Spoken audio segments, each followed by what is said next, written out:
دیکھیں پاکستان میں اس وقت دفتر خارجہ جو ہے ہجڑوں کا استبل بنا ہوا ہے. دفتر خارجہ جو ہے یہاں ٹیوب بیبی قسم کے جو ہے ڈپلومیٹ جو ہیں وہ آگے ہوئے ہیں.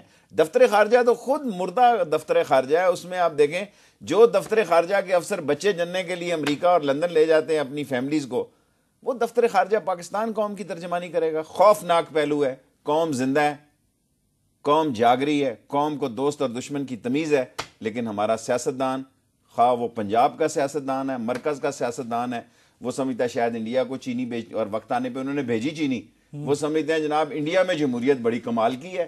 اور دوسرا بھائی کہہ دے گا نہیں جناب انڈیا ملوث ہے. یہاں شاہ محمود کہہ جائیں گے کہ جناب علی میرے پاس اطلاعات. یعنی یہ ایسے لگ رہا ہے کہ انڈیا کا کیس لڑ رہے ہیں شاہ محمود صاحب، پاکستان کا کیس نہیں لڑ رہے. اس حکومت کی بڑی بدنصیبی یہ ہے کہ ان کی کسی وزیر کی دوسرے کے ساتھ لائنر لینتھ ہی نہیں ملتی. نہیں یہ کیا ہو رہا ہے شریف بتائیں کہ 3 نومبر کو اگر وہ آرمی کے سپوکس مین یہ بات کرتے ہیں، یہ کیا ہو رہا ہے؟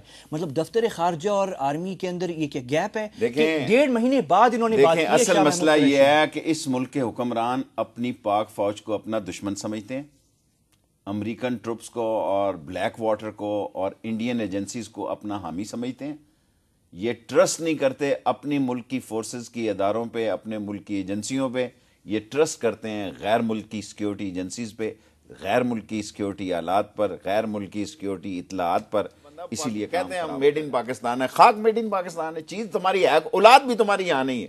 جس پاکستان میں اپنی اولاد کو یہ محفوظ نہیں سمجھتے، نہیں رکھتے یہ بڑے لیڈر دونوں پارٹیوں کے، وہاں غریب کا بیٹا اگر مرنے کے لیے پیدا ہوا ہے تو پھر لڑنے کے لیے بھی وہی پیدا ہوا، اور وقت آنے پہ وہ لڑے گا. 117 شہید پشاور میں ہوتے ہیں. فیڈرل گورنمنٹ جو ہے وہ سوگنی مناتی. پنجاب میں لاہور میں 50 شہید ہوتے ہیں، پنجاب حکومت بھی نہیں مناتی. سر یہ مسئلہ ایسا ہے کہ یہ گولی دے رہے ڈبل سٹینڈرڈ لوگ ہیں. They are not what they are. یہ میڈیا اورینٹڈ لیڈر تھے جو باہر رہ کے بھی میڈیا نے زندہ رکھے. جب عوام میں آئے ہیں، جب عوام کو تڑکا لگا ہے، اب عوام میں جائیں. کوئی سب کو سمجھ آ گئی ہے کہ اس ملک میں ٹوپی ڈرامہ ہو رہا ہے. 11 دفعہ انہوں نے تیتر پھاڑے ہیں، 12ویں دفعہ بھی پھاڑنے کی تیاری ہیں اپنی ذات کے لیے. کسی نے بیان دیا اس ملک میں یار ظلم ہو رہا ہے کہ گیس کمرشل ریٹ پہ ہے، بجلی کمرشل ریٹ پہ ہے، پیٹرول کمرشل ریٹ پہ، اور چینی بھی کمرشل ریٹ پہ ہے. یعنی دیکھیں دنیا میں عجیب تضاد ہے کہ یہاں چینی بھی کمرشل ریٹ پر ہے بجلی کے مطابق. کوئی آواز نہیں ہے. اور جو کیس لگے ہوئے ہیں، جو معاملات چلے ہوئے ہیں، دیکھیں اس قوم کو پتہ ہے کہ کیا مسئلہ ہے. اصل مسئلہ یہ ہے کہ پاکستان کے مسائل زدہ لوگوں کی کوئی آواز نہیں. آج امریکہ یہ سمجھ رہا ہے کہ وہ افغانستان میں ٹروپس لا کے اور پاکستان کی قوم کو وہ کوئی یعنی اس کی مدد لے لے گا. میں سمجھتا ہوں کہ حالات بہت خراب ہے. ہمیں سینڈوچ بنا دیا گیا ہے. ایک طرف سے امریکن ہمیں انڈین پریشر دے رہے ہیں. میں نے خود پرائم منسٹر کو کہا، پرائم منسٹر کا مجھے فون آیا گیلانی جس صاحب دن، کا، ہاں، اور 2 دفعہ بات ہوئی کہ جس دن اگنی میزائل چلا، میں نے کہا چلاؤ میزائل، بزدلو ڈرے ہوئے ہو. کیا وجہ ہے کہ انڈیا کا، حالانکہ اس کا امریکن سے پیکٹ ہوا ہے، اس کے مسائل اور ہیں، ہمارا تو کسی سے پیکٹ نہیں. لیکن کل گیلانی صاحب پارلیمنٹ میں کھڑے ہوئے انہوں نے کہا کہ میں وزیر اعظم، چیف ایگزیکٹو میں ہوں، اور میں کہہ رہا ہوں کہ ہندوستان انوالوڈ ہے دہشت گردی میں پاکستان. میں سمجھتا ہوں کہ یوسف رضا گیلانی صاحب انہوں نے اپنے بلوچستان کی بات اپنے وزیر خارجہ کو جواب شرم الشیخ میں بھی کہی.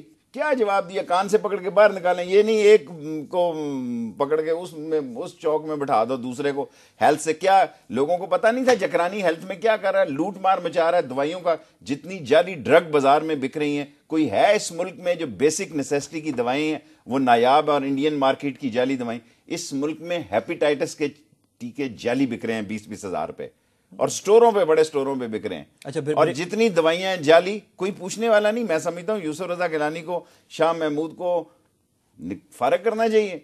نہیں اچھا بریک پہ ہم جا رہے ہیں، لیکن ایک کویسچن، کیا گیلانی صاحب یہ 3 لوگ یا 3-4 لوگوں کو کیا واقعی ہاتھ لگا سکتے ہیں؟ شاہ محمود قریشی ہو گئے، وزیر داخلہ ہمارے ہو گئے، ہمارے سفیر ہو گئے واشنگٹن میں، ان لوگوں پہ ہاتھ رکھ سکتے ہیں؟ دیکھیں رکھنا پڑے گا. اگر دیکھیں گزارش یہ ہے کہ کسی حکومت کے 3 پوزیشن ہوتی ہیں. جب ہم حکومتوں میں رہے ہیں، information, interior and foreign office, یہ تینوں منسٹر گورنمنٹ الاؤ کرتی ہے. یہ کسی ایمبیسی، یہ نہایت کانفیڈینشیل ہونے چاہیے، ٹرسٹ وردی ہونے چاہیے. کائرہ صاحب کے بارے میں کہہ سکتا ہوں کہ آئی کین سے کہ میں نے ان کی ڈسکشن اور معاملات دیکھی ہیں. باقی لوگوں کا ریکارڈ قوم کو پتہ ہے، باقی لوگوں کا ریکارڈ جو ہے وہ قوم کو پتہ ہے کہ کون کس کے لیے کہاں کہاں کام کرتا رہا ہے. اور اتنی ہائی پروفائل میں آ کے اگر یہ معاملات یہ سمجھتے ہیں کہ امریکہ کو خوش کرنا، کیونکہ یہاں اب یہ سمجھا جا رہا ہے کہ جس آدمی نے مستقبل کی سیاست میں آنا ہے، انڈیا کے بارے میں وہ بڑا سافٹ ہو، امریکہ اس کے بارے میں بڑا ایک اچھی رائے رکھتا ہو، اور تھنک ٹینک انڈیا کے سمجھیں کہ یہ بڑا جناب علی. ہم نے تباہ کر لیا اپنے ملک کو.